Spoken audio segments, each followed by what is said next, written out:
எள்ளு உருண்டைக்கு நம்ம இப்போ எள்ளு வறுத்துக்கலாம். எள்ளு நல்லா வறுபட்டாச்சு. இந்த ஸ்டேஜில் இறக்கிக்கலாம். வெல்லம் வந்துட்டு நறுக்கி எடுத்துக்கலாம். ஆரி மாவு பிசைஞ்சிக்கலாம் அடை தட்டுறதுக்கு. இந்த ஸ்டேஜ் வரைக்கும் நல்லா பிசைஞ்சு வச்சுக்கலாம். இந்த மாதிரி நல்லா இலக்கமாக இருக்கணுங்க. உருண்டை பிடிச்சா இப்படி நல்லா உருண்டையாக வரணும். அதுதான் ஸ்டேஜ் கரெக்டு. அடுத்து கடலக்கொட்டை வறுத்துக்கலாம்.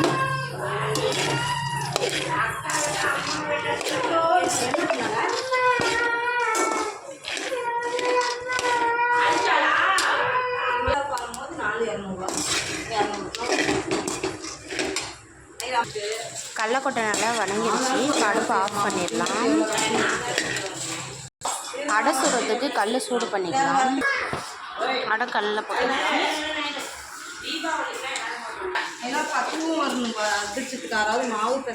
ஆயில் ஊற்றிக்கலாம்.